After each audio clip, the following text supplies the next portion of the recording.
Ladies and gentlemen, allow me to introduce Matt Outback.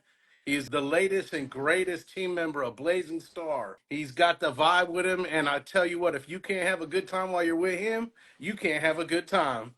What's going on, brother? That's all I'm trying to do, babies. Have a good time. Thanks for having me. How are we That's right. doing? We're doing great. What are you sipping on over there? I see you got Yeah. something over there. Had to get the vibes Uh, right with the shot that, glass. that's what I'm talking about. Some Penelope bourbon. Ooh, It's their toasted version. My wife actually surprised me with this the other day. So yeah, had to bring it out. say hello to the wife for us, too. Salute, brother. I'm sipping Hey, on yeah. a little bit of this Westward. This is a fantastic Oh, very nice. whiskey right here. Little single malt. Yeah, single malt. That's my jam right there. I gotta say, I'm digging the vibe with your background, man. I feel it. Oh, I'm like, I thank you. can feel it, the heat. I'm kind of dreading being out here because I sat down and I was like, shit, it's fucking hot. It's like 103 today. I think tomorrow's like 104. So Nick and I, we kind of shifted the operation indoors for this summer. Let's just jump right into this. Matt, you're an absolute killer on the grill. You bring the vibe with you everywhere you go. Tell us a little bit about what you like to grill on. I know you got a couple of custom new rigs. See right there, there's my fire table right there. And then you can see my eggs are back there too. And I have an offset with the Santa Maria over the firebox. The fire table, I think, that's for the parties at, right? Like you can do anything on that thing. I got like a little griddle I can put on. I've hung alligator on there. I have the big Hav Sato Cross that I can put on. That cage comes off and AJ put on an oven at the bottom. So if I'm hanging tomahawks, I could toast some bread underneath too.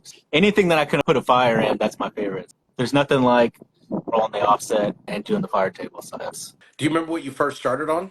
So I guess technically, I don't know if it really counts, but I never really cooked. I was a super picky eater, and I think it was a char griller, gas, and charcoal combo. And okay. I only used the gas side. I think the charcoal side got used when my brother came over. So how I got into it was huge sports fan. So I would listen to sports radio all the time. And the guys were doing ads for Big Green Egg. And I wasn't into barbecue at all. And they were talking about pizza. And I was like, oh shit, I could do pizza and burgers. And so I told my wife I need a Big Green Egg. And then after a year of bugging her, I got one. And then, the rest was history there. I didn't know what I was getting into either. I had no clue. Have you ever bought something and went to go cook on it and you had your hopes up and you were slightly disappointed by it? Yeah, actually. I bought a Traeger Ranger. I saw people posting it all the time, and it just wasn't for me. I didn't vibe with it, and I owned a couple other pellet grills. And I think when things get mechanical, it's probably more so me than anybody else. For me, it's so much easier to do an offset. Like I go in, I clean the fire out, I know how to work it. But then I had a Pit Boss and then a GMG. And especially the GMG, I really enjoyed that. But things would go wrong or whatever, and I just didn't have patience for the electrical stuff. And for me, it wasn't the same. But just give me a fire. Let me sit back and drink some bourbon. My kids now, anytime I get a fire going, especially my oldest, she's like, oh, fire.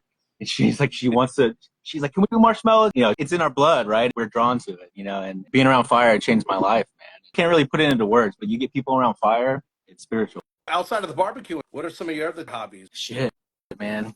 I used to play video games quite a bit. I'm a huge fantasy football guy. I play Dynasty football, actually. Dynasty is like you're running an NFL team. You have what they call a startup draft where you draft a team and then those are your players forever. So they retire, you trade them, you cut them. And it's like being a GM and every year you draft rookies. So you trade draft picks just like how the NFL does.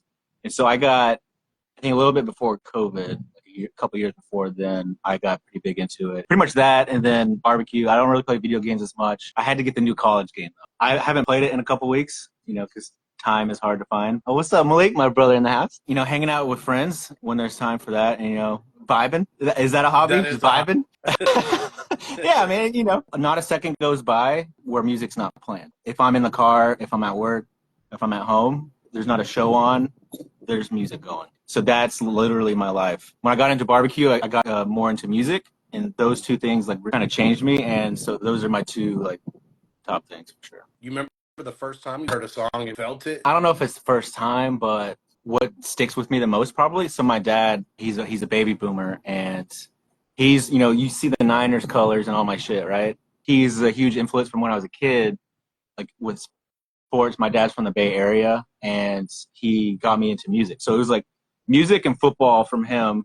He raised me on Motown and 60s, 70s type music.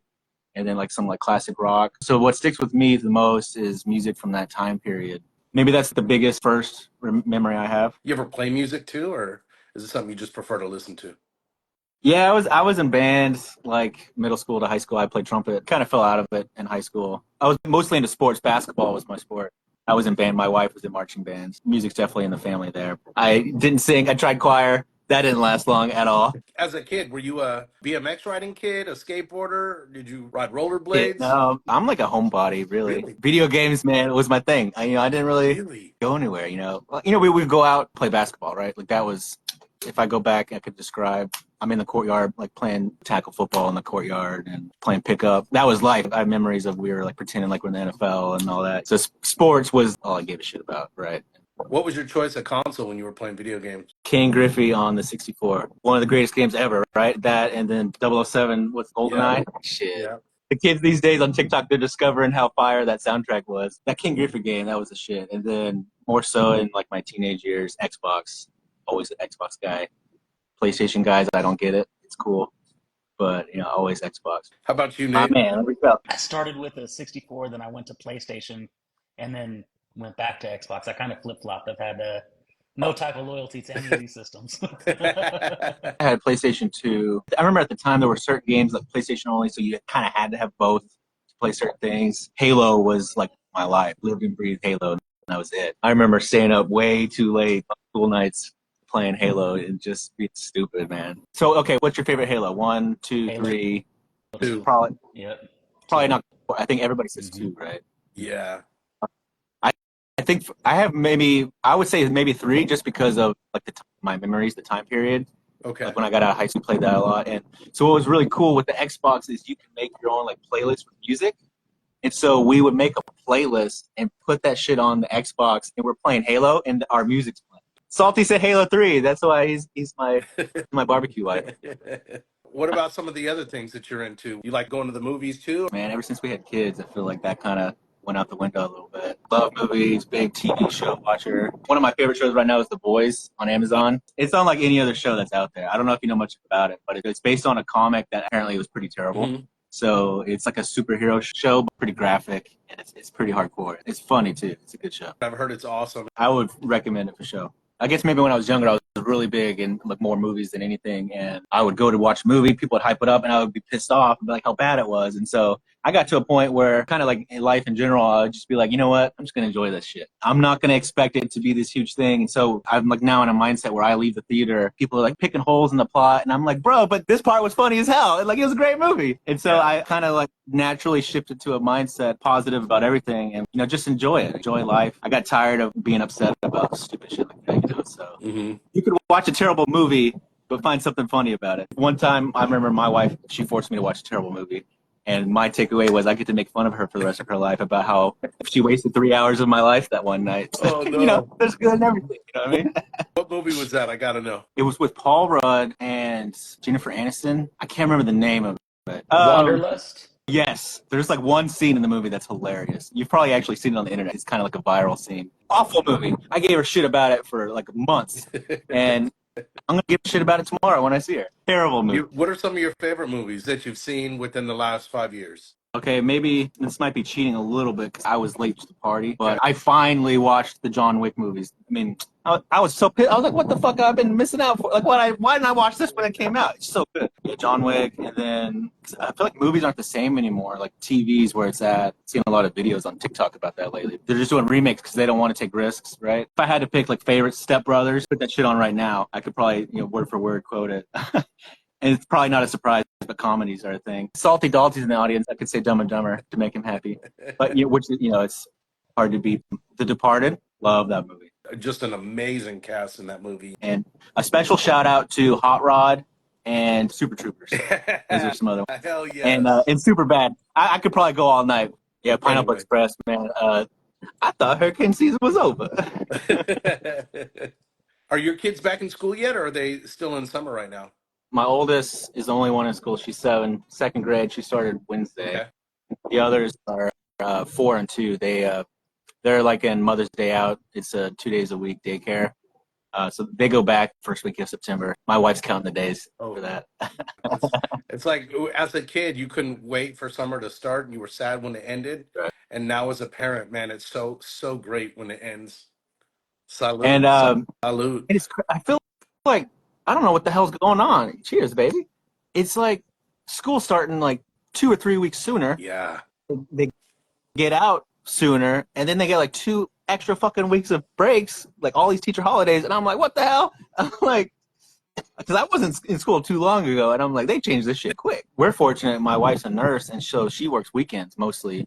That happens, we don't really have a problem. We're blessed. We didn't really have to do daycare or anything. So, and it's like, what are these parents doing with all these extra breaks that are popping up out of nowhere, and like all these half days, and it's I don't know. I mean, I'm not that the teachers don't deserve it. I know you had Big O on recently. I don't want to start the Big Uncle Nephew feud.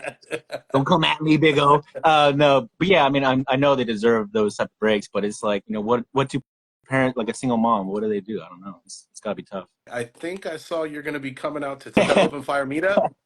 Yeah, I'm here, man. I can't miss that. It's like a 3 to 4 hour drive for me, so it's just down the road. Texas terms. Everywhere is like 3 hours away.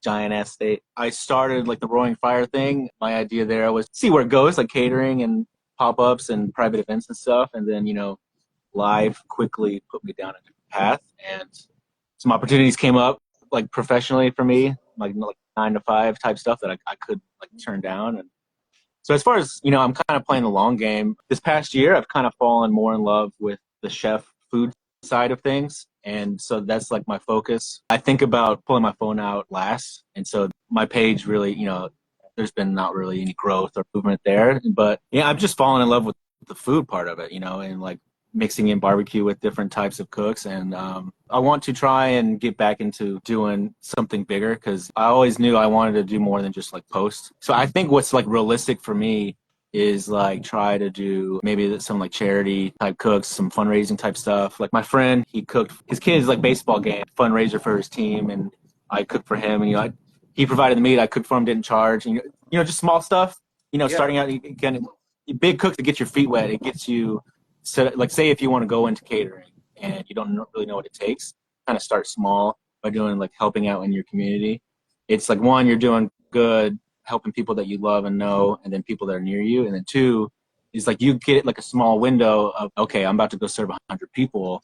You get that experience of like, oh shit, I got to do all this stuff, and it gets you in that mindset. And so I want to like step out a little bit bigger and maybe partner with some people to try and do a back to school cook for the hell of it. The guy that actually was the DJ to my wedding, he reached out to me because he follows me on here. He knows about barbecue. Last year, he wanted to thank his kids' teachers. And he was like, hey man, could you cook for me? I want to feed the teachers, let me know how much to pay you. And I was like, bro, I'm there. No charge. That's the type of shit I want to do. And like one day I gave out free tacos at my old neighborhood. And I cooked it was like 2 briskets and like 2 pork butts or something like that, and just handed out tacos. So what about you? What's next for you in the barbecue world? Spread love, and because food is love, and food brings people together, and then with a long-term goal of doing something more professional, because that's what I wanted to do. I'm very much the type of person that kind of goes with the flow. I'm just riding the vibe. I don't have a concrete plan. But when I started this, I was like, I don't know what's about to happen, but I got to do something. I wasn't happy with just like, oh, I'm cooking in my yard. Needed to do something more, and so you're going to learn the hard way along the way, and that's cool. And who knows where it'll go, but we'll have some fun for sure. Whatever it's going to be, we're going to be getting loud, we're going to be having a good time, we're playing music, baby. I love it, man. Well, serving your community, there's nothing wrong with that. You're going to put a lot of smiles on people's faces by doing that. You're getting a ton of reps in. And at the same token, people are starting to know your name by doing that locally in your community, right? It's one thing to build a following online and things like that, but to be well known in your community as someone that produces incredible food and the first person people think of when they want to plan an event or they want to give back, that kind of stuff, you're paying it forward for yourself in the future, right? You're stacking up all that karma. That's a really great point too. And like, so that exact situation happened with me last year. So I did that. I gave out tacos in my community, and then somebody that came by hit me up like a week later and was like, hey, my parents are having a 25th wedding anniversary. Will you cater it? And I was like, oh shit. That wasn't even on my mind as a possibility. I was like, I just wanted to give back. And then that happened. So exactly it literally happened within a week. And I was like, thrown off by it. And so that's how shit works. And it's, as long as you're genuine, it doesn't have to be like you're doing shit for free, right? But like, as long as you're being you, doing your thing, people recognize whatever work you're putting in, and the food's got to taste good first. But Food tastes good. But I'll tell it's you, I cool. know firsthand, man, you've got that dialed down. Your food's fantastic. Obviously, your proteins, the barbecue, and all that stuff is outrageous. But even I still remember that poblano rice, man. That poblano rice that you Yeah. made over at Tone's house. That's something that'll always stick with me. I've never been able to get my rice like that. I keep trying to replicate it, but I'm gonna work on it. As you guys know, I mean, when you cook and you feed, like for me, for example, I'll cook for like a family member or a friend, and they'll be like freaking out, and I'm kind of pissed because I'm like, man, I've made it so much better than that, and they're like, what are you talking about? This is amazing. When's your restaurant going to open? And I'm like, bro, this was so bad. They're like, it's the best thing I've ever had, or whatever. When you're in the environment of people that are doing their thing, and then you get feedback like that, like, I mean, chef's kiss, right? Absolutely. But I should probably give credit to Tone and his wife and his girl, because she made the rice and I stole it, and then I added my sauce to it. So I mean, she had the rice dialed in, and then I added to it. I see what happened there, but let's not let the truth get in the way of a good story. Well, because it's funny, because I made it again at home, because it wasn't the first time I made it. I made it again after that, and I was like, oh shit, it didn't taste like at Tone's. And then I thought about it, and I was like, oh yeah, she cooked it and she salted it nice. It tasted good before I did it. So it was still good, but like the saltiness wasn't there. So Tri-tip sushi? yeah, did you see that one? I think I just called it Masubi Bites. That was something I had been playing with for a while, and it's not like I'm reinventing the wheel or anything. So I did a tri-tip, and then I made sushi rice, and I don't know if I did that well or not. They didn't all like stick together right, so I probably need like a lesson on that, but it tasted hella good. Hella, let me see, hanging out with you, Cali folk.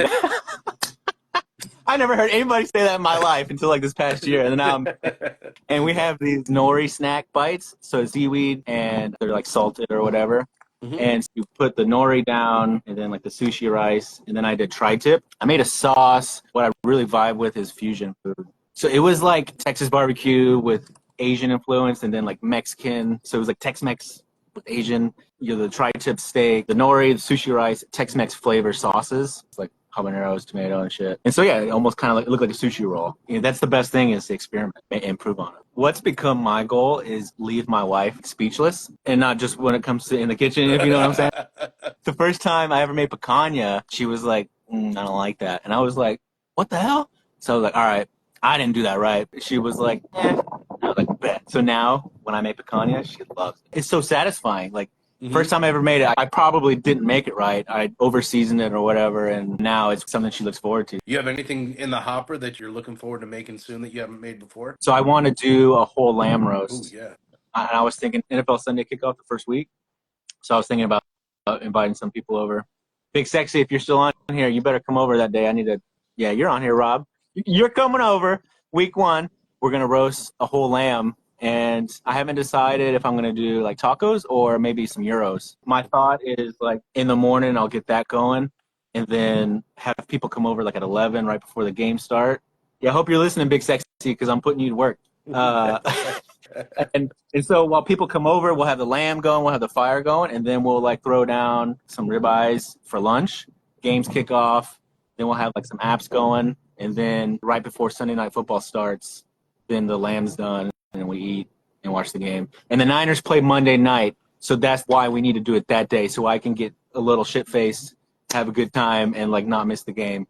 And I can now watch football in the backyard, because last year I got tired of missing all the games when I'm cooking. Oh. So that's not happening. Yeah, so when the Mavs were, I'm a Mavs fan, because I'm, born and raised here in Fort Worth. So Big Sexy was over, we were throwing down, and we watched the finals. We watched the Mavs get their ass stomped.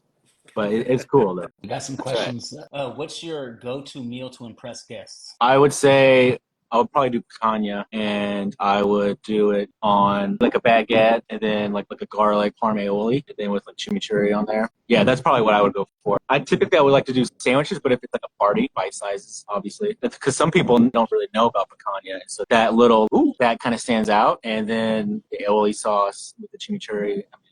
Forget about it. It's hard to get a better bite than that. Do you have a favorite bite in barbecue? I'm honestly like the worst type of person to ask these questions because I hate food debates. I used to do a lot of like funny videos and I would make fun of trends and things because I find stuff that people do silly. And so, I always be respectful or whatever, but I don't like the food debates. My favorite bite, I always cheat with the answers. If you force me to pick, it's wings. If it was I had to eat something every night, or that's what it would be. If we're talking like best bite in barbecue, it's brisket, and it's the brisket flat. That's my favorite bite because if it's cooked right, it's top tier because you get the moist, like it's done.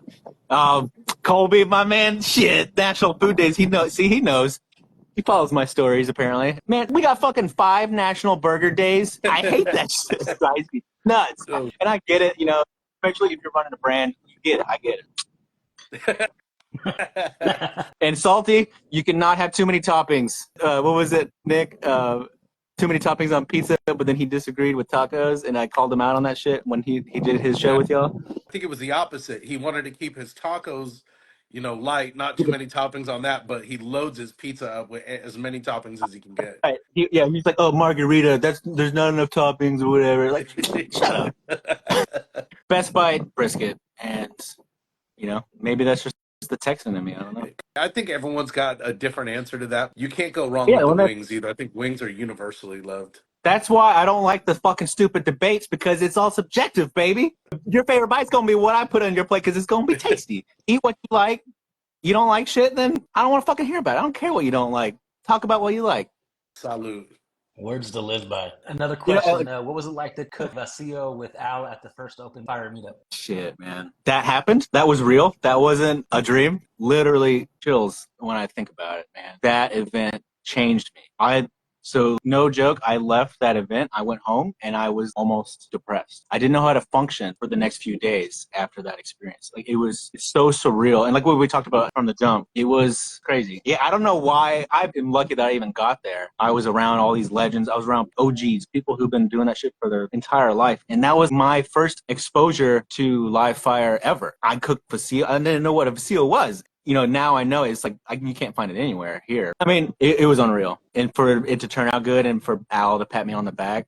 So, like, first of all, he walked me through the whole thing. This is what you do. And I had to pay attention and listen close because sometimes his accent is kind of hard to understand what he's saying. Mm-hmm. I mean, it was amazing. Like, he was teaching me, telling me what to do. Nombre Chut Up was there. Carlos. He was throwing down with me. He was helping me managing a fire in that sense I hadn't really done before. So he was there, and it was amazing. How did it come out in the end? As far as I could tell, it was good, and he told me I did good. Everybody was enjoying it. It was like super crispy, and it wasn't dry. So I'm pretty sure it looked good. And when I watch his videos, it might look a little different than what I did, but I'm gonna call it a huge win. And those pictures, they should be framed because I left there a different man, literally. Not to be like a cliche or anything, but it literally changed me. So that's why I got that back there. And then the rest is history. Those events, man, and I'm stoked that you guys are coming because it brings people together. It's special, bro. That leads me to my next question. If you could go back and give yourself a pep talk before you went to the event, now that you've been there, what would you have told yourself? Don't be a little bitch, man. I remember driving, and Ed and I, Black Smokes, shout out to him, man. He killed it on that show. And that was around the time where he was like, he kind of whispered. He was like, hey, man, I'm going to be on this show. So we were chatting back and forth, and we were both like, bro, we're about to go. Big Hov's going to be there. Driving in, I'll never forget it. And if he watches this, I'm going to say this is AI generated. It's deep fake.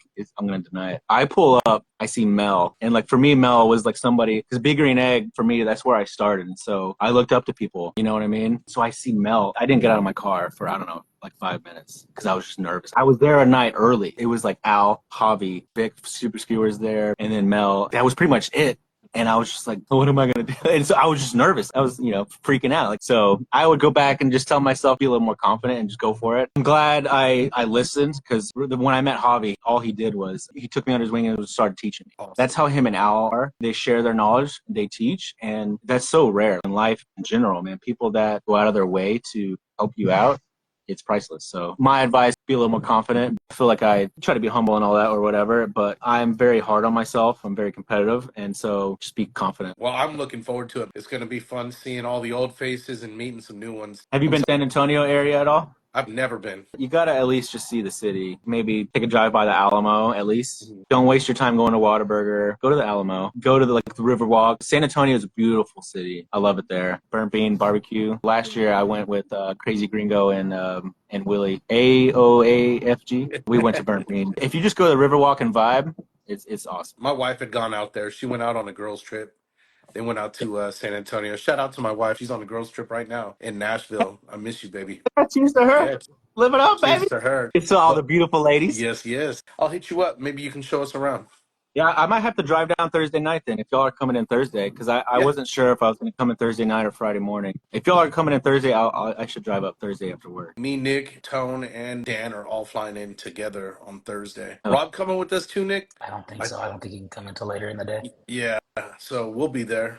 Look, Eduardo's going to be there too. How close is Big Sexy to you? Oh, he actually lives like 10 minutes away from where my sister lives. Just like you, man. Just you guys are good people to be around. He's good people, man. And honestly, too, like he's forever a legend Mhm. because I had just like a little party. I invited some barbecue people over, and I had never met the guy yet. So, you know, AJ, the guy that built my fire table and my Yes. smoker, he knew Rob, and he was like, hey, this guy, he just moved in from Cali. Because I think Rob donated some rubs for a fundraiser. There's Big O. He heard I was shit talking him earlier. I'm just kidding. So he was like, hey, you should invite Rob. And I was like, all right, cool. And so I never talked to him. And this motherfucker showed up with like, what was it, a 5-bone tomahawk roast. He called me before he came in. He was like, all right, man, I don't know. I might pick up a steak or whatever. And I was like, man, we got food. We're good. And he showed up with that. And he was the show. I was like, bro, I don't care what kind of party I'm having. This dude's invited, you know? And like, and then we were like, oh shit, man, I wish we had, because it was hot. We were like, man, the sun's killing us.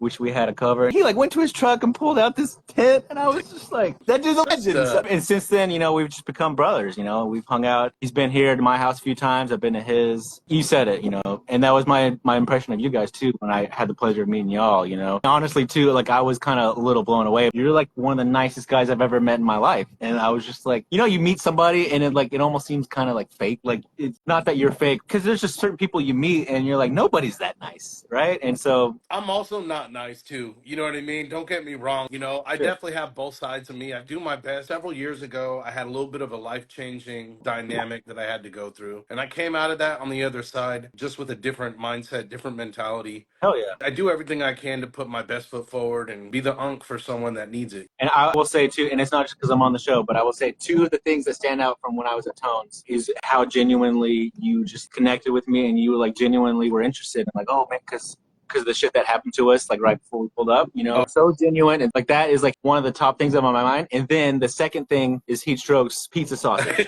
Those are like the two things. I'm like, I wanted to bring this up on the live. I was like, all right, how much do I got to pay you to send me some of that? Or bring it with you to Texas? Because that shit was bomb, man. Like, that was my favorite bite, that whole thing. It was so good.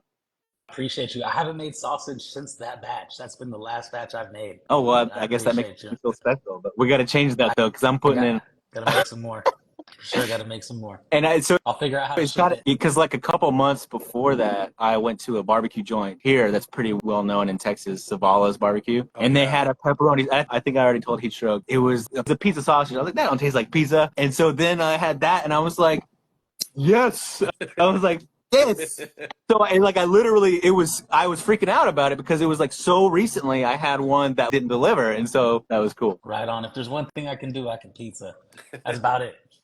That's a rolling constant when it comes to Heat Stroke, man. He stays humble about his cooking, but man, everything he makes is fantastic. It's not just his pizza. Don't sleep on it, Appreciate you. folks. Gabby I love told it. me today, she said that Nick really wants your pizza. Can we go bring him some pizza so I can see Oh, Maverick? but yeah, Oh, Matt, yeah. like you're talking about what you had to experience when you came out here. I was just worried that it was going to dampen your entire experience. That's actually something that stood out with me when it came to you was your ability to just put that aside and be like, everything's going to be good from here out. And that was a big takeaway I had, not only from you, but your wife as well. Took that loss on the chin and just had a good time. Funny you mentioned that because that was my takeaway. Well, shit. With that being said, I need to pour a more drink if we're going to talk about this, because damn. Yeah, bro. I mean, you know, first and foremost, she's my rock. Chico. Love you, Chico. Speaking of good people, that's my dude. Past couple years for me personally have been tough. like mentally. I haven't talked about it much, but I've been struggling, and so like last November, like just a couple months before that, I got laid off. That kind of threw me through a loop. And then like literally the day before we left for San Francisco, my dog died out of nowhere, like literally out of nowhere. And then that happened. And so and then this might sound silly. So I was laid off like right before Thanksgiving. And then like 2 nights later, we had a skunk attack in our backyard. And the dogs didn't get directly sprayed. And so anyways, there was just like a lot of shit happening. And I was just like, what is happening? And then, like you said, man, like being resilient, I guess, it's like, I'm not gonna go through these challenges and just like give up. Like you said, be humble about it. But then at the same time, I'm a fucking winner, I'm not gonna fail. And so failure's not an option, right? And so I was kind of thrown for a loop with all that, and it was my mistake. The Jeep got broken into because we left our bag in the car or whatever. But you get thrown down, what are you gonna do about it, right? And it's like, a big thing for me is I can't stand negativity. Like I literally can't function. Like anytime I find myself in a rut and I'm like being negative, I can't do it. And so I have to like cleanse myself of that and like be positive and be upbeat and like just be myself. And like that's how I know to be truly who I am, I appreciate you saying that. Where'd you learn that from? Is that something that life itself threw enough tough lessons at you that you learned how to be resilient? Or did this come from your folks? I would probably credit a lot of that to my mom. Kind of like what you were kind of getting at with your experience earlier, I mean, the best teacher is hard truth and struggles, right? So, my parents split when I was 6. And like one thing about my mom that I will always owe her for is like whatever struggle she went through as a kid, I had no idea. As far as I know, we were one of the richest families on the block. You know what I mean? Like I never felt whatever struggle she went through. And I think that like positive mindset, things are going to be okay type of mentality, or like we'll get through it. Maybe that's just inherited subconsciously from that. And then more recently, I owe a lot of credit to who I am now.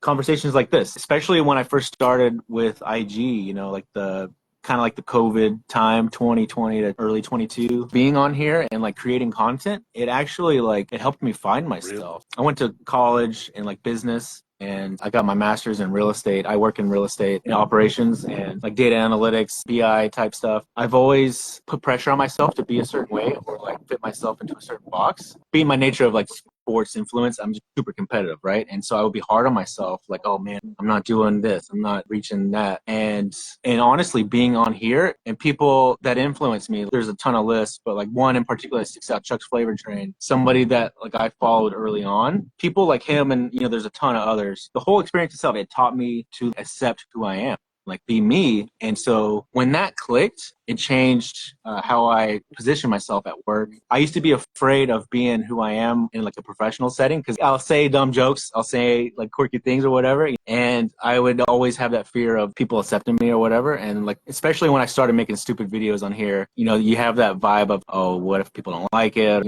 It just taught me to like, who gives a shit? Go for it, right? And then from there, it's like, do you be positive? So yeah, I mean, a lot of it is just life experience, right? I think we carry a lot of our childhood with us. I don't know. I speak for myself only, I suppose. But, there's a lot of pressure in fitting in as a kid. I think in listening to what you're talking about, being like, oh, man, is this really going to vibe with people? Are they going to accept this? I think a lot of that for me comes from those childhood feelings of, I hope people like me. I want to fit in. I hope that people don't think I'm a dork. And I think becoming an adult, you realize that no one gives a shit. People just want to make sure that you're a good person. Good people, you'll always do well as long as you do the right thing. And you don't really need to worry too much about what other people think. I'm really stoked that you're opening up and talking about it because I know there's other people that still have those insecurities and they carry them with them as adults, especially doing something like this where you're putting yourself out in front of people. And the internet is ruthless too.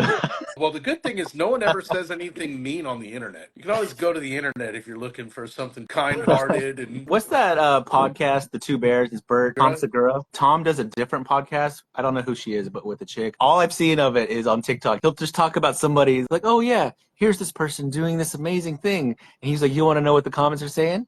And they're like, oh yeah, they're probably talking about how good they're. And he's like, no, they're just like hating on them for no reason. Sorry, that made me think of that. So when I got started here on Instagram, it was just like, I never used social media. Instagram, I had an account, but I never used it. I never even got on it at all as like a viewer, right? And so Nick cracks me up with these shows. So I was thinking like I watch when I can, and having met him, I would just find it funny when he's just sitting there and he kind of looks down and then he looks up, and I'm just like, is he gonna crack or not? And so like one of my goals tonight was like to get him to crack a little bit because he does really good at just playing the part or whatever. All night I've been listening to you, Punk, but I've been kind of like Waiting for him to I've been crack. watching him. Yeah, so I got started on IG just to learn because I got the Big Green Egg. I didn't know what I was doing, so I found Barbecue Buddha online. He's probably the first guy I ever followed, and that's like what led me to IG. I was like, oh, there's people on here posting, and so I like fell into that world. So I didn't know what the hell I was doing. You know, I was like posting, this is what they do. Okay, I'm doing that.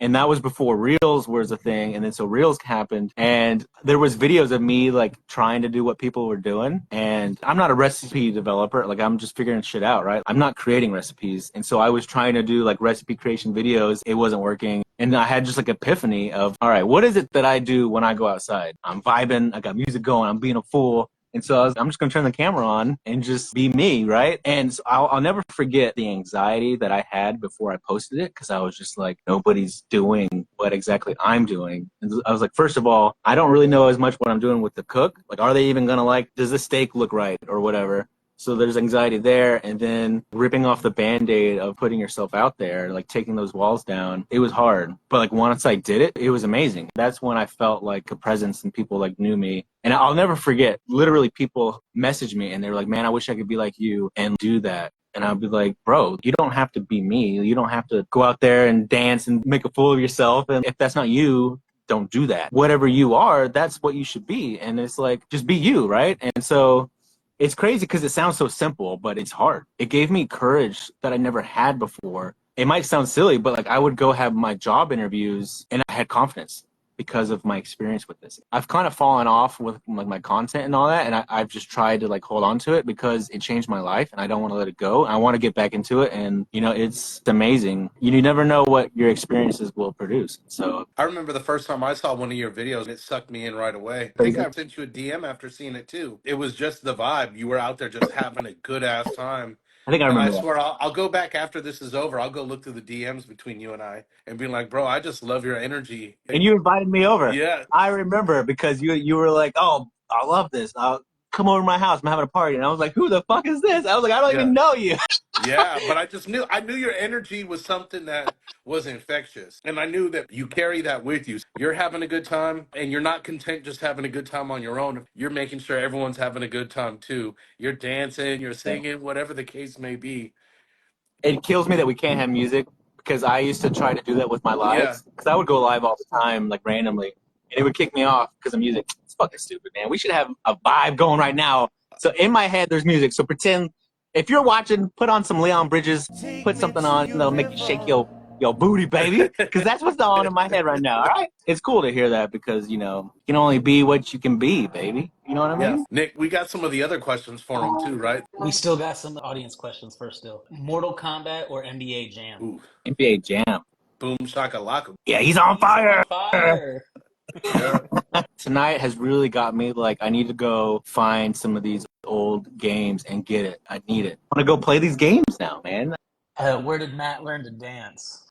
That's kind of funny. I think that was Captain Ron that said that. So people would say like, I wish I was good at dancing like you or something like that. And I'm like, I'll be like, what are you watching? I'm not good at dancing. I'm just not afraid of looking terrible. That's, if you think this is good dancing, like, I guess the only difference between a good dancer and a bad dancer is being confident, I guess. Like, I'm not a dancer by any means. And it's like, I don't even know if you can call it dancing. I don't know. But Just vibing. it lives inside me. You know what I'm saying? Another one is when are we gonna get a new Salty Outback collab? I won't stop asking Yes. until it happens. You got to ask That's Salty. what we because all want to know. I've been feeding him ideas all summer. It's in his court. Ooh. Ooh.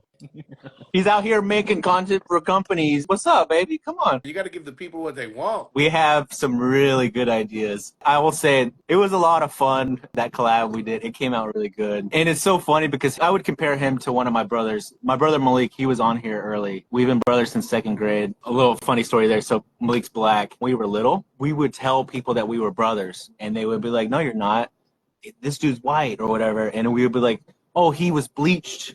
And so like that was like our running joke when we were kids. So Malik and I are like, we've been tied our whole life. We're so similar, but we're so different. He can like drive me crazy, but I love him because we're like so similar. And that's kind of how Salty is. We really connect, but then there's like things where he's not the same as me, right? And it's kind of like, you know, husband and wife. Salty's like, he's obsessing over the cook. He's like, oh, who's gonna pour the bourbon? Who's gonna hold the steak? I'm like, I don't know, motherfucker. It's your idea. Fucking do it. I'm like, let's just go. I'm like, so we're like so opposite. I'm over here just like flying by the seat of my pants, and he's like stressing about, okay, are we gonna chop the chimichurri, or are we gonna use Al Fragone's chimichurri? And he's just like, he's just so different than me. I think we work good together to where I'm just like, yeah, don't worry about it. Because if it was somebody like me that I was paired up with, nothing would have gotten done. You know what I mean? So it's like yin yang shit, right? Yeah, two Matts is just Night at the Roxbury, just sitting there. Oh, dude, one of my we were speaking about movies earlier. That's one of my favorites. Yeah. So, hell yeah. That'd be And that's funny. yin and yang. That's one of the symbolisms of one of my tattoos. I have a hard time showing it, but yeah, it's kind of, there's some yin and yang vibe there. But yeah. Another question is, what's your favorite wood to cook with? Post oak. I mean, what am I cooking, right? Post oak, I'll cook that with chicken, anything. Pecan is a good one, like for chicken or brisket. I know a lot of people would like to do pecan for everything. Cherry is nice, especially if you're cooking for a crowd that's like not a barbecue crowd, because you get the smoke and it's not going to be overwhelming. So I wouldn't do brisket or anything like that with a cherry. But if you don't want it to be overpowered, like say if you have people, not that barbecue vibe, they don't want it to be, oh, it's too smoky. Cherry would be that. So, I mean, it depends on what you're doing. But for me, like what I'm cooking, if I have post oak, that's all I need. I thought you were going to say Louisville Slugger pellets.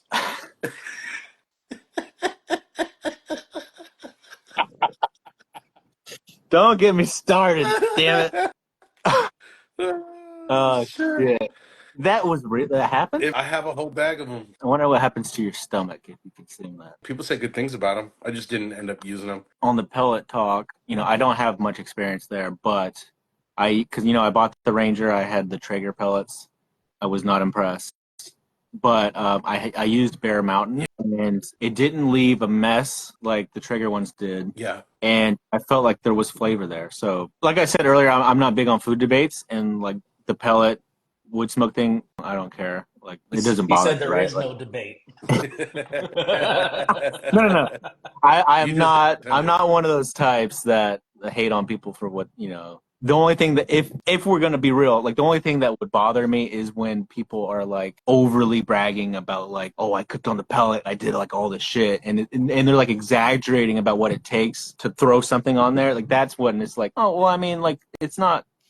So cooking is cooking, and it's like I'll cook. I cook inside, like especially when it's fucking hot as hell here in August. I'm cooking inside, and that's like I don't give, you know, that's what it is. Cooking's cooking, right? Yeah. So yeah, like there's no place for hate in barbecue, no matter what you're doing, right? So Yeah, I agree. I've got them all and I use them all. Everything just has its own purpose. Yeah, don't call pulled pork carnitas. yeah, that's one of Chico's bugaboos. Is it? I love it. Yeah, a lot of the videos that I've done, I have gotten a little bit of hate from people, which is crazy. But like my videos, I try to like stop taking yourself so seriously. You know, like all these offset people who are like, oh, pellets not real barbecue. It's like, what are we doing? Like, who gives a shit? You know, like it's not that serious, man. If Heat Stroke's cooking on a Gravity Masterbuilt, those things are sick. You know, if he gets hate for that, then they're stupid, man. Like those things are dope. I wish I had one actually. If I could come home and I could get like charcoal cooking, and it's like I don't have to manage a fire, that's amazing. Because I work in Dallas, I live in Fort Worth, and so I commute. I have a Blackstone griddle, right? And I have that griddle because there's times where I don't want to run a fire, you know? And so it's like, it's all about what are you getting out of what you're doing? You know what I mean? Like, not everybody wants to go and have a food truck. The things that people do are silly. And so that's where I come from is like, stop taking yourself seriously, chill out. Let's be family. I take it all as like friendly banter, no different than your favorite sports team or you a Nintendo kid or a Sega kid. I feel like the battles have been fought for years. You know, if you're using gas, if you're using this, you're using that. There's always someone that's got something that they can say. Yeah. It's harmless banter. And I would say it's kind of necessary. Yeah. So for me, like when you play fantasy football, we're going to talk trash because that's the name of the game. So that's all good. And if you can't handle it, then, I mean, I guess you can't handle it. So as long as it's that method, is cool. People just go too far, they take it too seriously, and it's silly, really. It's a good social barometer, though. Someone that takes that stuff too seriously, they're Yeah. showing their colors, and I don't need to worry about what these guys are thinking. Like we were saying earlier, we just do what we do. We have a good time, and it don't matter. So I think this is going to be a good one. If you could cook for anyone, past, present, fiction or nonfiction, who would it be? Oh, wow. I'm definitely caught off guard on that one. Anybody. I've never thought about wanting to cook for somebody. Who would I'll it be cook- for you, I'll Nick? Forrest Gump. It's always Forrest Gump. He's got the best stories. I just want to sit there and talk to him. I always cheat with questions. I like to cheat. I want to cook for anybody. Anybody that's willing to eat. You know what I mean? Like, let me feed you. What about your favorite road trip snack? Ooh. Oh, I hate picking my favorite children. I just did a road trip. We went to Nebraska for my wife's family reunion. It's like a 10-hour drive. We split it up in 2 days. It has to be something savory. I'm a big savory guy. So Gardettos, if I had to pick. Apparently, that's a Southern thing. Do y'all have No, we get Gardettos? those. We get those. Okay. Yeah. I think somebody like out like in New York area, they were like, "What's Gardettos?" And I was like, and then like a beef jerky. Are you a stick or are you a slab guy? Buy me a drink first. Real beef jerky. I fast in the mornings. I don't eat until like lunchtime. So I eat like a beef stick with cheese every day. So yeah, I'm down. But like if, for road trip though, it needs to be beef jerky. So to answer Chico's question, what is your favorite fusion? So I think my favorite fusion type food I made was a tri-tip elote ramen. Ooh. So that's kind of like a Mexican Asian, like ramen, obviously, and then it was insane. And so I basically did the broth or whatever. I did a little bit of soy sauce to get it like a little salty, and I substituted sriracha with Valentina's, and I kept it kind of simple. And so I made a creamy broth with Kewpie mayo, and I added lime, and then of course corn, cilantro. It was insane. So I would call it like a three-way, the golden rule, baby. I think the ultimate would be like Texas barbecue, and then with like Asian inspiration style with Mexican flavors. So my tattoo, there's green and there's red for like the Mexican flag. And the Panthers, there's a lot of meaning there, but like Panther is like the mascot for Fort Worth. It's called Panther City. So there's the Texas Mexican vibe. That's like the biggest influence for me. Well, like the Asian, so I would call it the golden rule. So a couple more questions from the audience before we do our fan favorite question. How do you enhance / what do you add to shredding pulled pork? Plus, what was your favorite jerky flavor? My favorite jerky flavor is salty. In a true Texas answer, black pepper is like my jam. So potato chips, salt and pepper. I like the black pepper jerky. Kind of like steak, man. Like you salt a steak and you cook it right, it's hard to beat with just salt. So I think jerky, like really good jerky, just like not however it's made is probably the best. But if you're gonna flavor it like a peppered, yeah. This was a little bit of a debate a couple of weeks ago. That's my preference, no question. And what did you like adding to your pulled pork? Cheers. I am very much again like Texas style. I don't like sweet pork. I don't know what it is, but like if I'm eating baby back ribs or like spares, if it's gonna be sweet, I need a spice in there. I need it to be kind of hot. I'll make baby back ribs and I'll take a bite and I'm like, that's not good. And like my wife loves it. It's not my jam. So when I do pulled pork, it's gonna be savory. It's not gonna be like a sweet pork rub. That's not my thing. So I think the best pulled pork I've ever made, I did a homemade chili lime rub. I peeled off the lime zest and I put it into like my oven and dried out the zest. And so I did like my own, I grounded it up, the lime. Then I got chilies. I think I did some chili de arbol because I needed it to be a little hot. And then I did guajillo. So I made my own chili rub, chili lime, pork, smoked it. And then I like to do a braise with onion, garlic, beer, chilies. And so I braise the pork in that. And then obviously, the rest is simple, right? When it comes to probe tender and all that. So take the pork out, wrap it back up, rest it until whenever. And then everything that was in your braise, the onion, the garlic, all that, it's all roasted by then. Throw that into a blender with your sauce, blend it all up. Then I threw it into a pot, kind of like simmered it a little bit, let the flavors kind of deepen. And then shred your pork and then throw that liquid in with the pork, sauce it up. That was the best pork I've ever made. I'm actually catering my sister-in-law's wedding next month. That's what I'm going to do with pork. I'll wait for my invite. Sounds good. The only invite you're getting is to come help me cook. So book your flight right now. Let's go. Got you. Because I'm gonna be cooking brisket and pulled pork. So bring your ass. I got you. You are invited if you work. Let's go. Always. The last question we have here, and my favorite, what is your Taco Bell order? There isn't. I don't go there. Oh, I don't go to Taco Bell. It's trash. I don't think we can accept that answer. I don't smoke enough weed for Taco Bell. I don't think. So what is your go-to Taco Bell alternative? We had a Del Taco here, and Texas didn't like it. Apparently, it didn't last that long. I was so excited. You ruined it. Billy Madison. That's why I love you, Salty. You come out with the bangers. Both my mom and my dad are from Cali, and my wife was born in Cali. Her parents met out there. I went with my wife out to Cali, like when I was in high school, because we've been together since we were 16. So I had Del Taco out there, and I was like, "Oh, this is amazing! I get a taco and fries. Fuck yeah, this is dope!" And we got one. We got one out here, and it was like right by where I worked at the time, and it was amazing. But it didn't last long. So, like how Texas, I like In-N-Out, but people here, Texans are stubborn. They're like, "Oh, Whataburger, it's so much better." And so I think it didn't last. But yeah, I mean, so a general fast food taco order would be. Like when I eat a burger, I don't like it too complex. I like to have meat, lettuce, tomato, onion, my mustard. That's it. I don't need bacon on it. I don't need all this other fancy shit. So like a crunchy ground beef taco, that's all I need. White people taco night, baby. That's all I need. But yeah, I love, fancy it up too. Let's go. I'll eat anything. But like if I get shit faced and we're going out, just give me those crunchy tacos and a bean burrito. Like Taco Bueno was always my favorite over Taco Bell, and I would get their party burritos. But yeah, for me, Taco Bueno was always más grande than Taco Bell. So yeah, my go-to order would be the crunchy tacos with some bean burritos. Yeah, for sure.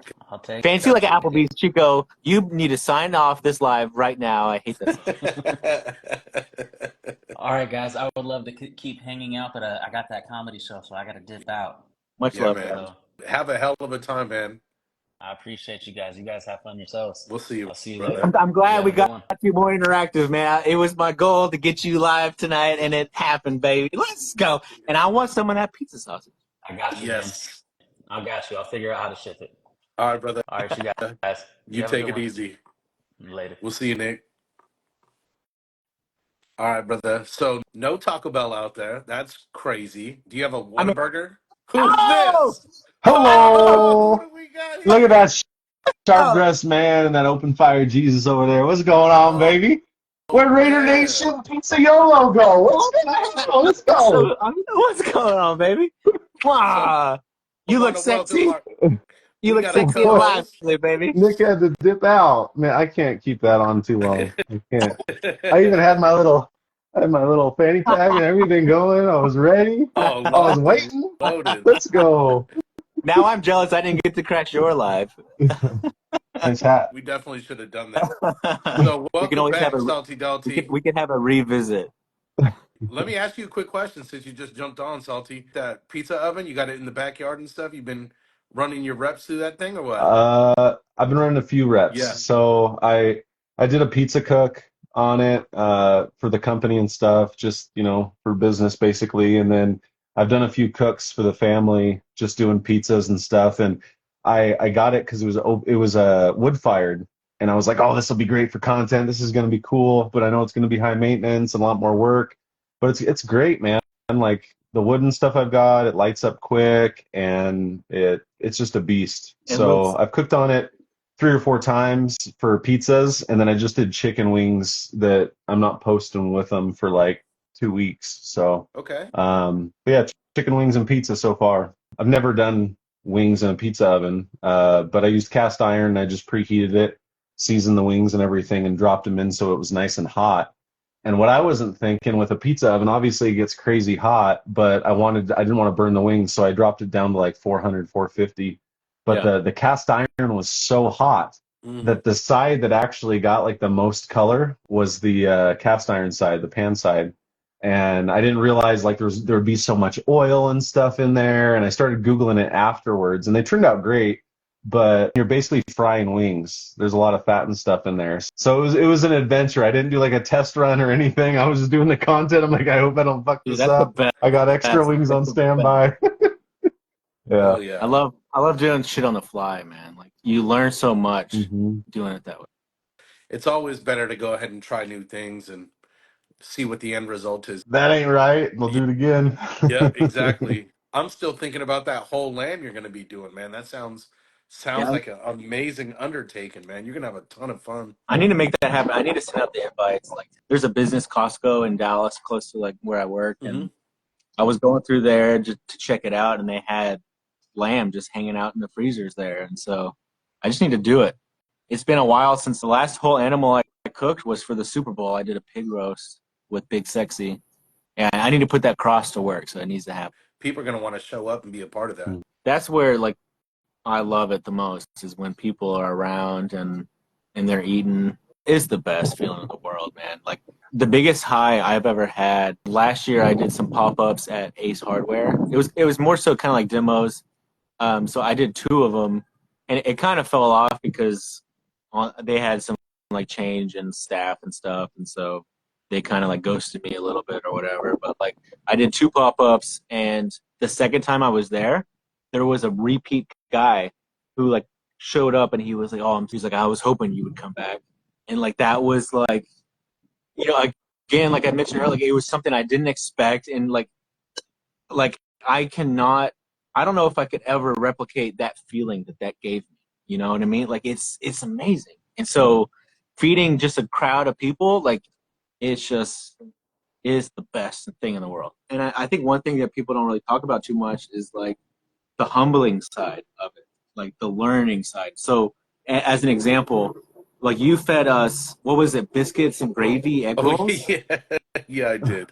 Sausage That's kind gravy of egg roll. weird. So I think Salty and I were together as we do, and they were cold by the time we ate it. And I was like, Dude. I was eating it. I turned to Salty.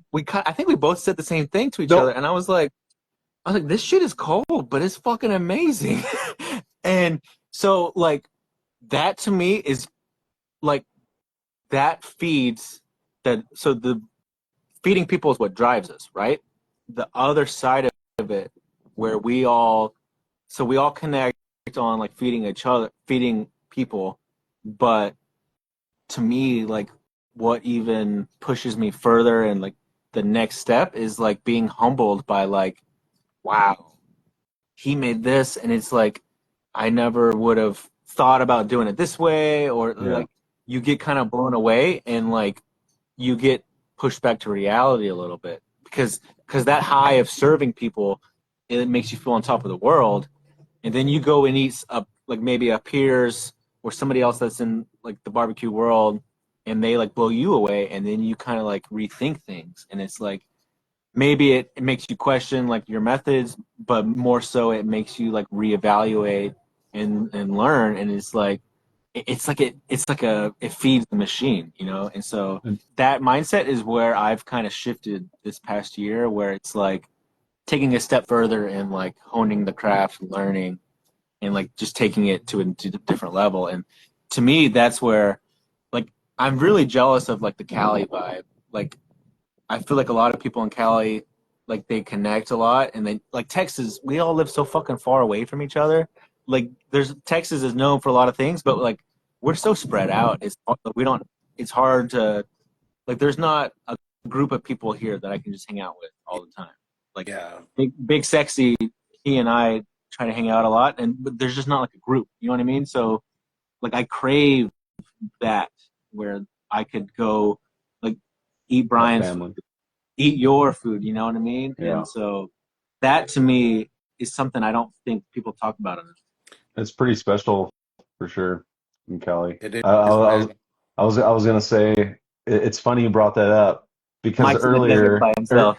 earlier in this live, I thought of that exact same situation. Everybody was talking about Big Unk and how like good of a dude he is and all this stuff. And I remember sitting there and I was just like, these are so good. What a great idea. The gravy, like the crispy, everything's so good. But man, these are cold. And I honestly at that time didn't even know who cooked them. And because you're Oh, like I yeah. think you're in the corner or something like that. And you're just like, oh yeah, like, oh, sorry about that, blah, blah, blah. And I think you'll maybe have tried one or something. You're like, oh yeah, they were a little cold or something. And I remember thinking, this fucking guy doesn't even know me. He could like that like me being like, oh, these are a little cold. He could turn around and kick my fucking ass. And No, he's just man. like, oh yeah, man, we're probably a Or- little cold, blah blah blah. And he's just like this humble dude who's just like, oh yeah, whatever. And I'm just like, oh, and reflecting on that trip, I think it was like later in that day, I'm just like, I feel like a piece of shit. And like, what a good dude just to be like, oh yeah, like, well, just brush it And off he my was, shoulders, not a I big remember deal. it. You were like, you were like, dude, I can make you some fresh ones. You know, we can get those out. And you were like, oh, I feel so bad. You're eating them cold. And I was like, dude, they're great. I was like, I don't And need then, them hot. and then I Trust me, did they're them. good. And then I did them because I'm just like, these are so effing good. I got to try and make them Yeah. as good. And I was like, what can I And do? I got to so, do them different, you and I know? won't lie too. When he told when I walked up, and because we were kind of late, and you were like, "Oh yeah, I made these biscuits and gravy egg rolls," and I was like, "Oh, that's gonna be terrible." I was like, "It's gonna be all soggy. It's like that's not gonna work." And I bit into it, and I was just like, "Ooh." I love being proved wrong. You know. Hell yeah, Yeah. man. Well, first of all, I do owe both of you guys some fresh ones next time. I'll make sure right out the fryer you guys get them. And Uh, secondly, like, yeah, admittedly, I definitely phoned it in a little bit, right? In making some egg rolls like that over at an event like that. Oh, But dude, you were sitting there forever wrapping shit up. don't get me wrong, That's a it lot of did. work. It don't get me wrong, it definitely did take a lot more time than I originally had thought it would to wrap all those up right there. But what I That was wanted the to do, that, I had never been over there to Tones yet. I knew I was going to be able to hang out with a lot of you guys, and I wanted to be able to focus a lot more time with you guys and getting to know you guys and hang out with everybody. So rest assured, next time, definitely, we're not phoning it in. We all know each other at this point now. Now I can laser focus in. I'm going to throw something pretty cool down together, and we'll see what you guys think. and But of then course, I definitely owe you guys some fresh egg rolls right out the fryer, man. Sorry about that. I you know what I want? How about Yeah. this? I want a big unk nephew. I want a big unk and the nephew egg roll pizza Ooh, collab. egg roll and pizza collab. Let me egg think roll about pizza. how we could do that. I haven't, We I could don't know if I've make a seen pizza egg roll egg roll. pizzas. We Have would you do guys the seen pizza opposite, egg I rolls? think. Pizza egg Oh, roll, right? It's like an egg roll hot pocket. Yeah, yeah. exactly. That, Exactly. I That's what haven't I think seen we that. did. Has anybody in here seen it? Like that's such a good idea. Bro, I It's got to have love been your done. idea. That's a brilliant idea. You know what You know what? We'll I need do to it. do? So I've hit up people a lot of the time with ideas for them. Yeah. I'm so good at giving people ideas. I'm terrible with myself. Like I should be like a consultant. That's human nature, bro. Everyone is really good at doing the you know what you should do. Yeah. You know? It's Right. just how it is. Because you know why? Because we're so self-critical, right? We're so critical of Yeah, ourselves. dude. For But what sure. we do, what we see in other people, we see good in other people. Yeah. And you Yeah. come up with good ideas that are going to resonate with what you think they do well in, right? I So love you give them ideas. that. Hey, man, you know what you should do? But when it comes to us and ourselves, we're like, oh, I don't know. I don't know if I can pull that off. Oh, I don't know if that's really in my wheelhouse. You know what I mean? We're way critical of ourselves, but we're way less critical of each other, You which know, is crazy because as we That were talking is, about earlier, everyone wants to fit in and we yeah, think everyone's so critical of each other, but kind of ultimately, no one gives a backwards, fuck. right? No one This gives might a fuck. this might be the bourbon talking, but I love how you articulate things. Like you say things in ways that I feel like I don't know how to describe. I love it. So Really? I love it, bro. I appreciate you I, saying I love that. I love the positive vibe you put off, man. So cheers to you. Thank you. Um, Salute.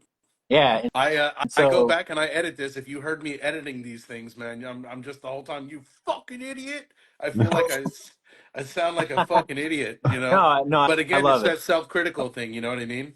And so yeah, as like one example, So I would reply to like people's stories all the time. I'm like, oh, you should do this, you should do that. And so one thing that somebody actually took my advice that I'm like so proud of, Cooking with Swiss. Yes. I'm sure you. So y'all know his thing. He's kind of switched it up, but one thing, he used to be his thing where he would be in the kitchen, he would take a Yeah. bite, and he would walk off. And then every time he walked off, it was just empty space. And so his fridge was there. And I was like, bro, you need to get a whiteboard, put it on your fridge, and just write something funny. Just do like a random message every time. Yeah. And he was like, oh, that's, that could be funny or whatever. And he did it. And Did he That's keep awesome. doing it? I haven't noticed it. I don't know if it was like a one-time thing or whatever, but That would be.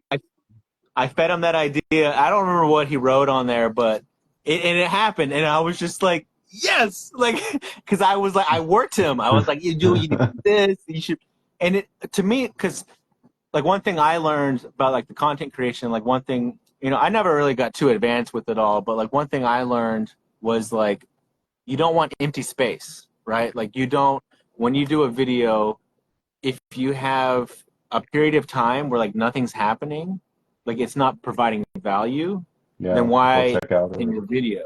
You know what I mean? So that was like my thought there. And I like to add humor to things. So I was like, you could just be like, you could write on there, a human head weighs 8 pounds or whatever. Exactly. Chico, I've given you plenty of ideas. I don't want to hear it. I've told you a lot of ideas. He's an idea guy too. I can't wait to meet that guy. I've never met him yet. He's a To meet him freaking yet. wizard, Yeah. man. So I was If talking I- to him last night for a long time. He's a wizard, dude. When I have a question about like, oh, I'm trying to make a dish, and 'cause when I'm cooking, it's mostly like I'm like a Tex-Mex or like Mexican flavors. He's my go-to. Like I go to him before I go to Google, There you go. and he's always there. So he's the best. His food looks absolutely beautiful. Like I feel like I do a pretty good job of getting my food to taste great, but it never really looks like a work of art. His food looks like a work of art. You know what I mean? It is. He Yeah. puts And so much he's- time, attention to it. He has so much talent, And if you- and he knows it all, man. And if you read Yeah. his posts, like he's a historian. Like Yeah. like someone like me, like I'm learning as I go. I'm figuring things out. But like this shit is deep with him. You know what I Yeah. mean? Like it's ingrained in him.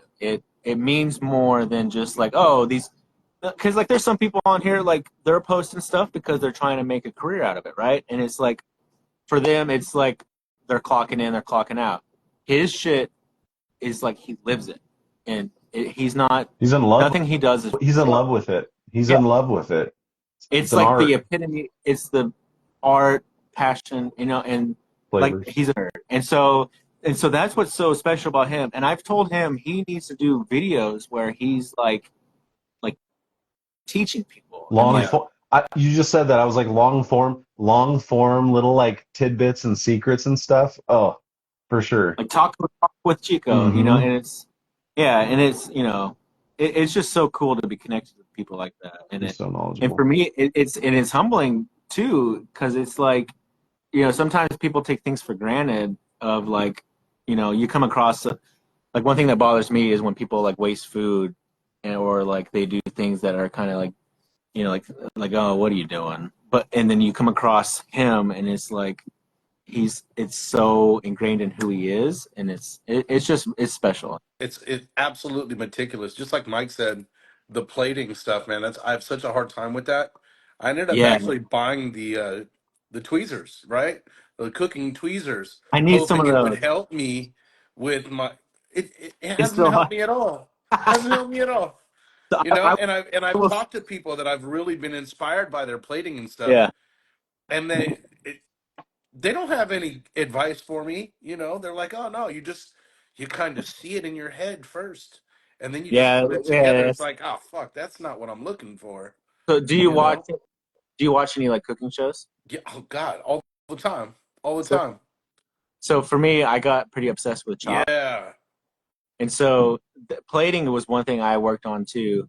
And so I think it might be like bad advice, like, oh yeah, you visualize it, but that's kind of like what it is. And so You're good at plating. it's kind of like barbecue. It's like, oh, it's almost like an art, but I think like some of it is just kind of going for it. Like Right. some of it, like maybe don't overthink it, like just kind of like don't put too much pressure on figuring out how to plate it. You know what I mean? And like, so I think good advice I was given that maybe is more helpful than, oh, you just have to visualize it. Like, so think about like for example, do you have a meal planned up Let's say some pepper steak. with Pepper the steak side? with some white rice, you know. Okay, so that dish, Google what the dish is. Okay. And so you go on Google Images and you see that dish. Mhm. And so you can see different techniques, different styles. And so plating is huge. So the actual plate that you're using is going to decide like how you plate it, right? So it's like art, it's like a canvas, you know what I mean? And so simplify it. Don't like, oh, I need to, because like I know one thing when I would plate stuff is like, oh, I don't know what to do, and I'll be like, oh, I would ask, how does this look? Is this, you know what I mean? Like, is this in the right spot? Like, get your plate, make sure the shape lines up with what the meal is. Like, if I'm doing tacos with like a side of elote, I think one of my favorites that I've done is like the taco. First of all, the tortilla needs to match like the plate size. So say I have like this rectangle plate. I do like party taco style tortillas. They kind of fit right, and then I do like a elote, and you use like a ring to plate it, so it gets like a nice little format.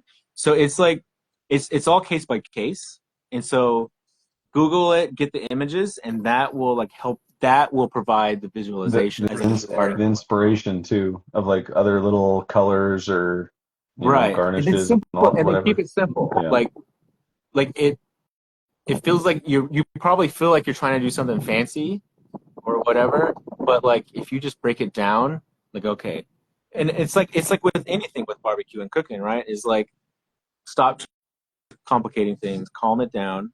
Like for me, that's one thing that helped a lot was like take the pressure off and just go for it, right? Mhm. So maybe go out and buy a few different plates and have like 3 different style of plates out, put some on, see what fits, and go from there.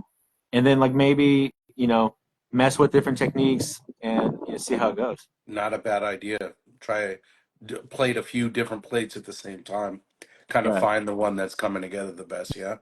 That Right. then the image thing is great for like visualization too. If you're like struggling with something too, if you like do content, I'm not like a big recipe guy. I'm always a little bit of this, a little bit of that, tasting things, But if you're doing like a full meal, and honestly, when I'm doing like full meals or plating stuff or whatever, want something to look nice, it's usually like I'm cooking for the family. Like a lot of my videos and stuff is like a single item and everything. But if Yeah. you're trying to piece something together to visualize like what looks good and what you like, and then also things that you can do to make small changes to it, or just a basic idea of the rice and the pepper steak, you'll be like, oh, that's a great idea, or like add this, add that, and this person did this, and just getting some creativity there. Yeah, like Super smart, like Matt. like just in my memory bank, yeah, that was amazing advice I was given was do the Google search, and it really helps. And I remember getting like one of my favorite things about Instagram was like the photos, right? And I was never a good photographer, but I would take pictures of my plate. And I remember getting a comment like, "Oh my gosh, your plating is great," but like there was nothing complicated I did. So like let's say you want to do like a rice, like it's a loco moco type or something where it's like rice and then the meat on top, and you just make sure everything is neat and then it fits in right. Like put like a little dent in the rice so that the patty sits there, and then do like put some green, and then it's like the color variations, right? It makes it look like it's complicated when you barely did anything. And so, and like the show, I know I never really watched too many cooking shows, but Chopped was one I was obsessed with. And on that show, they're so rushed. And so when you're rushed, what do? You Back to the basics. you're doing Yeah. simple, right? And so they're plating, and it looks like they sat there for 10 minutes, but they didn't have 10 minutes to plate. They had 30 seconds. So I think if you break it down to that level, it's like you keep it simple and it looks like you painted something, right? So Well, be on the lookout. I'm gonna definitely do that. I'll do the Google searching. I feel hell like yeah, that's a brilliant idea. Never ever thought of that actually. yeah, Then you just get all the cheat codes right there, right? Uh-huh. You see yeah. I mean, it's what's not working. You know what seems doable for you, What right? catches your eye? Yeah, and Yeah. go to Chico said. go get different style of plates. Like get like a square plate, get a round Hmm. plate, get like a long type plate. So if you're doing like little bites, or if you're doing wings, I love how my wings look on my long plates. Hmm. You know, like it's all about like I remember like when you watch Chopped, and like when they go to pick their plates, the judges would be like, "Oh, that's a bad choice." Oh, So like the canvas actually It just, has yeah, it's a big part of it. influence. Yeah. Yeah, and Yeah. if you're thinking too, like if you do content and you're looking at Google, you're looking at all those images for that recipe and what caught your eye. And you're not necessarily duplicating anything. You're going to be doing your own thing, use your own creativity, whatever. But like you have 24 images in front of you and your eyes are getting caught by two or three of those. And you're like this, that, whatever, and this is what I like. You get that, make that your first like second and a half, like that's your little money shot, because then that person's scrolling and they see that and it's like, oh shit, that Yeah. looks really fucking good, what are they doing? And then you're rolling into the cook or whatever. But true. yeah, I need to do that more too. That's a good reminder and super good idea, and if you haven't thought about it, definitely try it if you're doing I content. think it was Ninja Q who was the Hmm. one that. Okay. Really, that's a solid dude. Ninja Q was an awesome guy. I met him out there in Florida. You had a chance to Oh, meet him really yet or cool. no?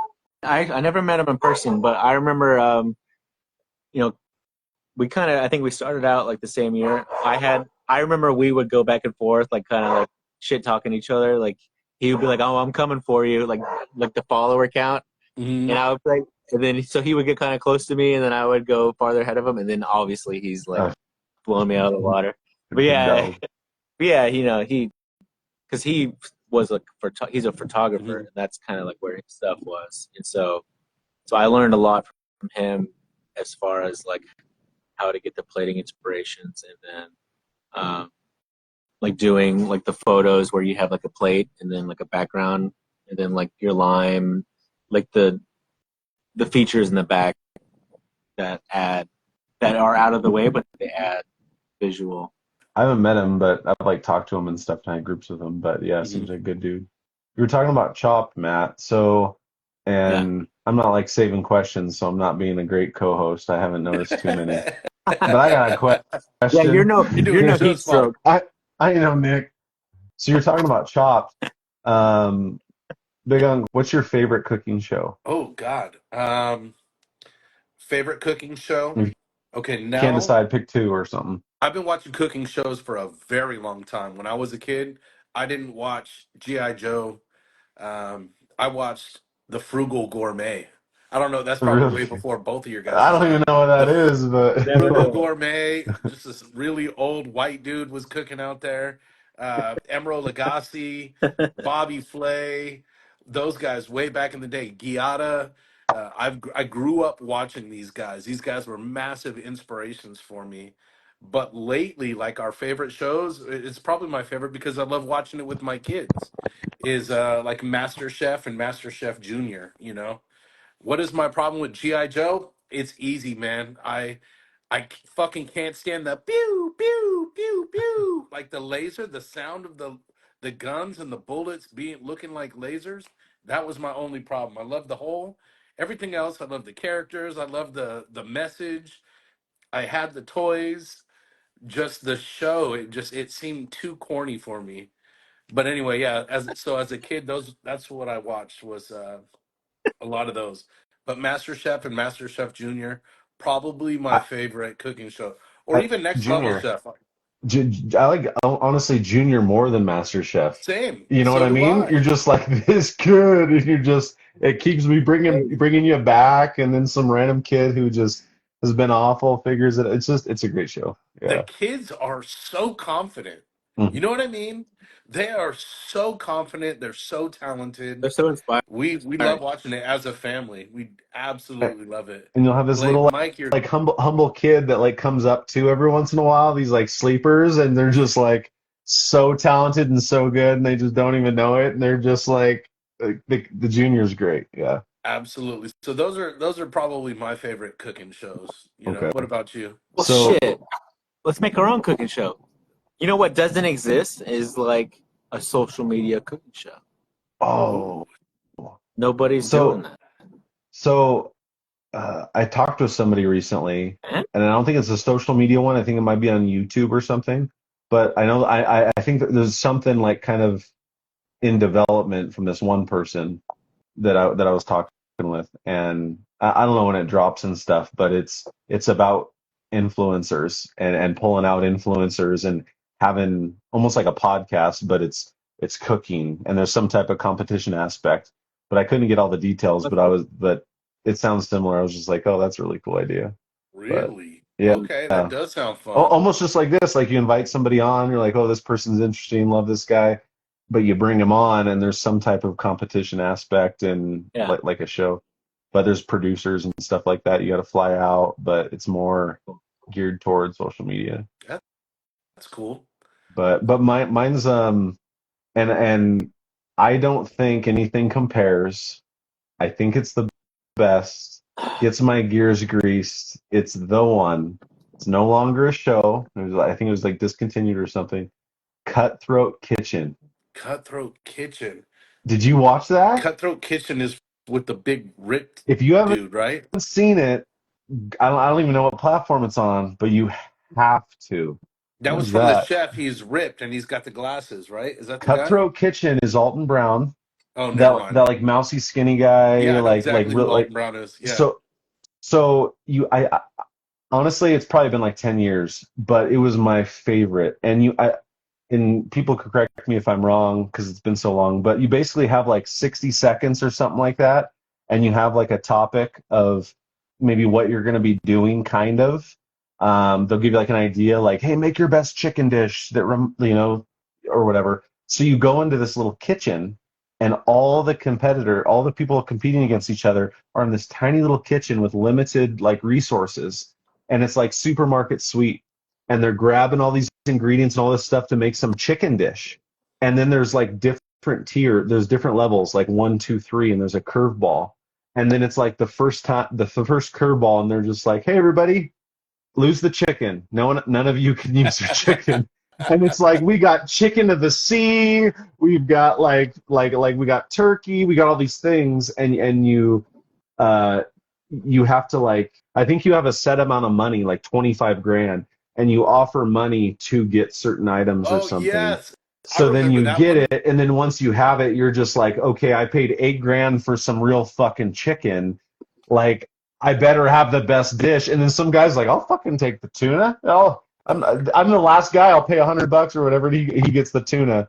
So you just had to you had to adapt. You had to be creative, and you had to just try and make it work. And I thought it was so entertaining, but it's a good one for sure. And you're like, I won, but I got like $1,200. You're just like, oh, that kind of sucks, but cool, clout, Yeah. right?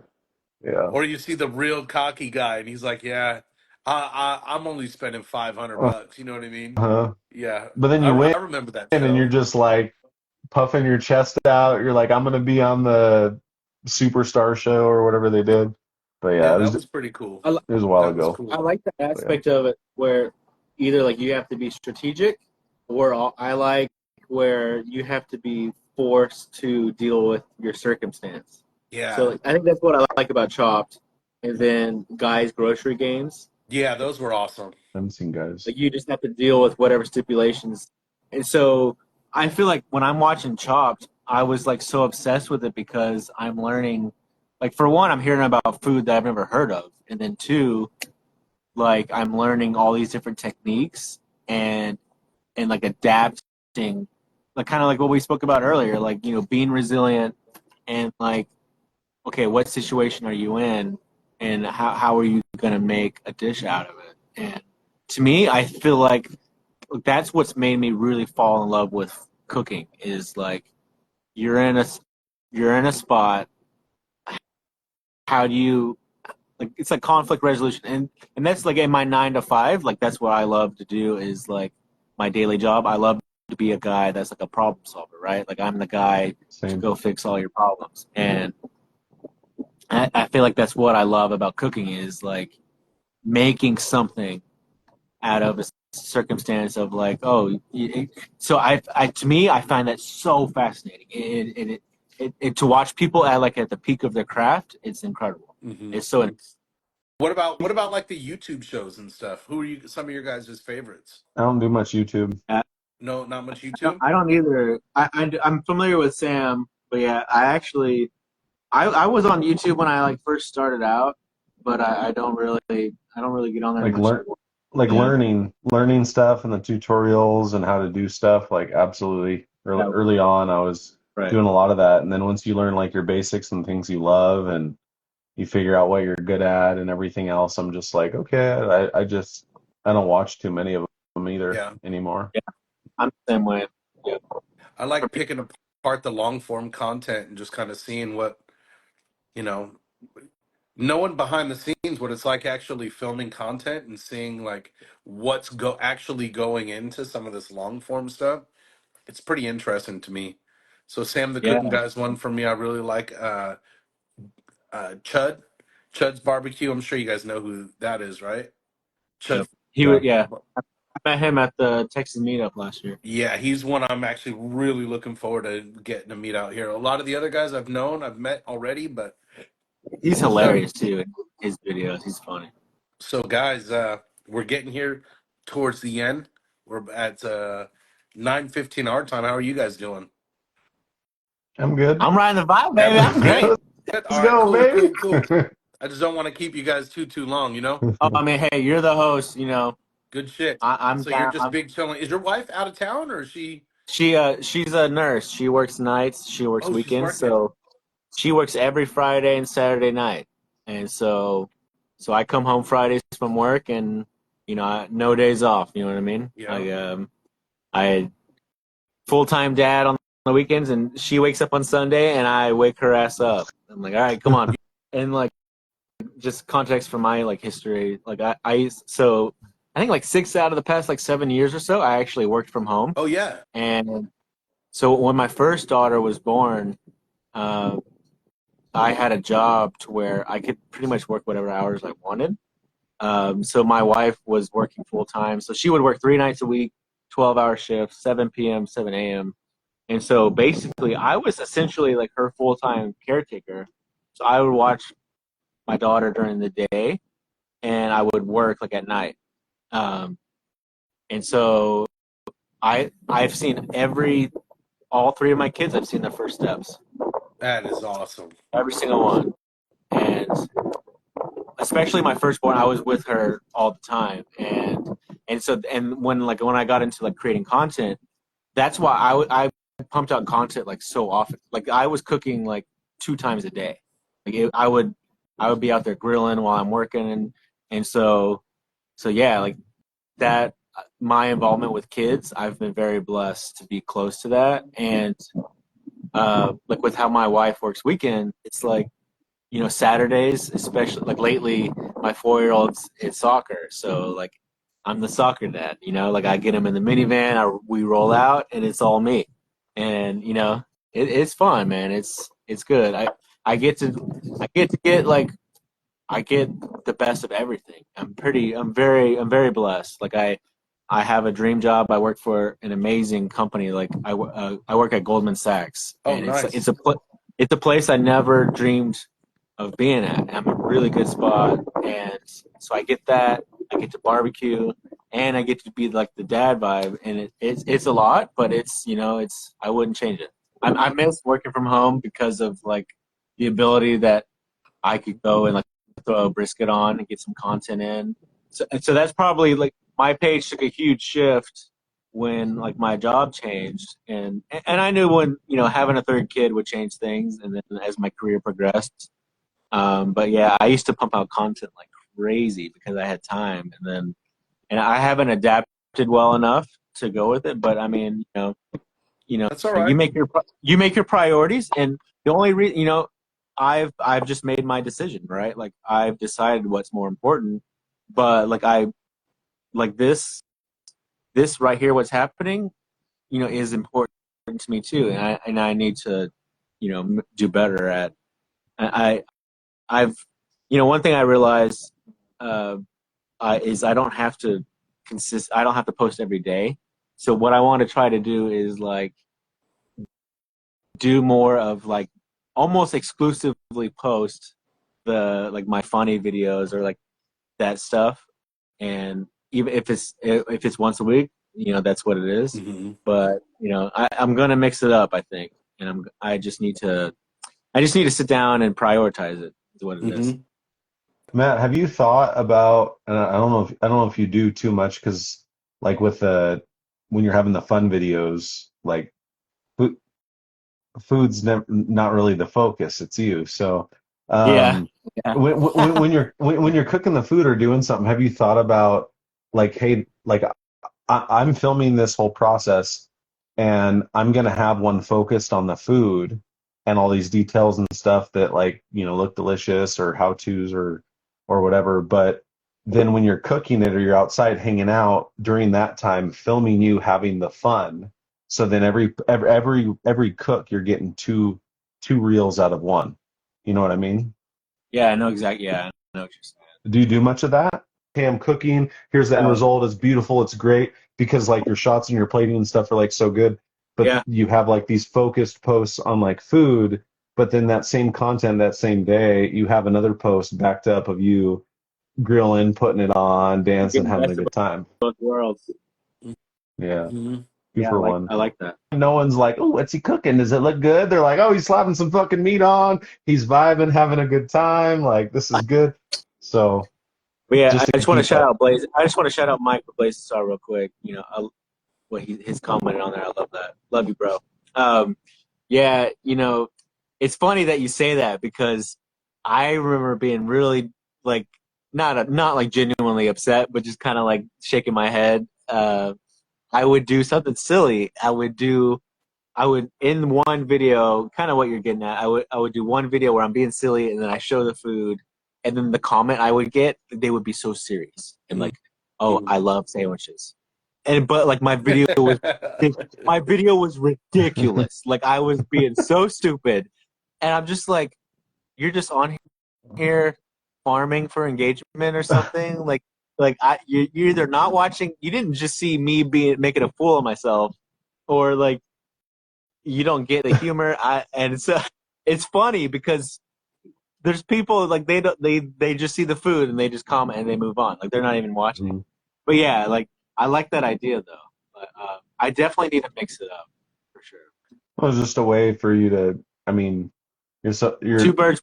super talented, but you're also having so much fun out there and getting the content and not worrying about all the other stuff and posting. One thing too is like I got to a point where like I think one thing that really made me stood out was when I was doing like the lip sync stuff. Mm-hmm. Yes. That shit was hard. It was difficult. Like I had to plan. I had to like plan it out in my head, and then I had to time my cook. I had to like whatever I was doing with my cook, I had to make sure it was in sync with the song, and I had to make sure I had the lyrics down. And then like the timing of it, it had to be down to the millisecond for like to be. So that was like it was so hard to do. It is. That it like mentally it was a lot. And I remember making a video, and I was like, it felt so forced. That's when I was kind of like, I don't know if I'm going to do it anymore. You follow the girl Victoria Shop? She does a lot of like lip singing through her videos. Yeah. One thing about her is that she does really good, but it's like every video is like the same. It's just not what I want to do. But yeah, like that's probably what I should do. And I think that's a problem like with my page is like consistency is what the algorithm likes. That's not who I am. I'd like to mix things up.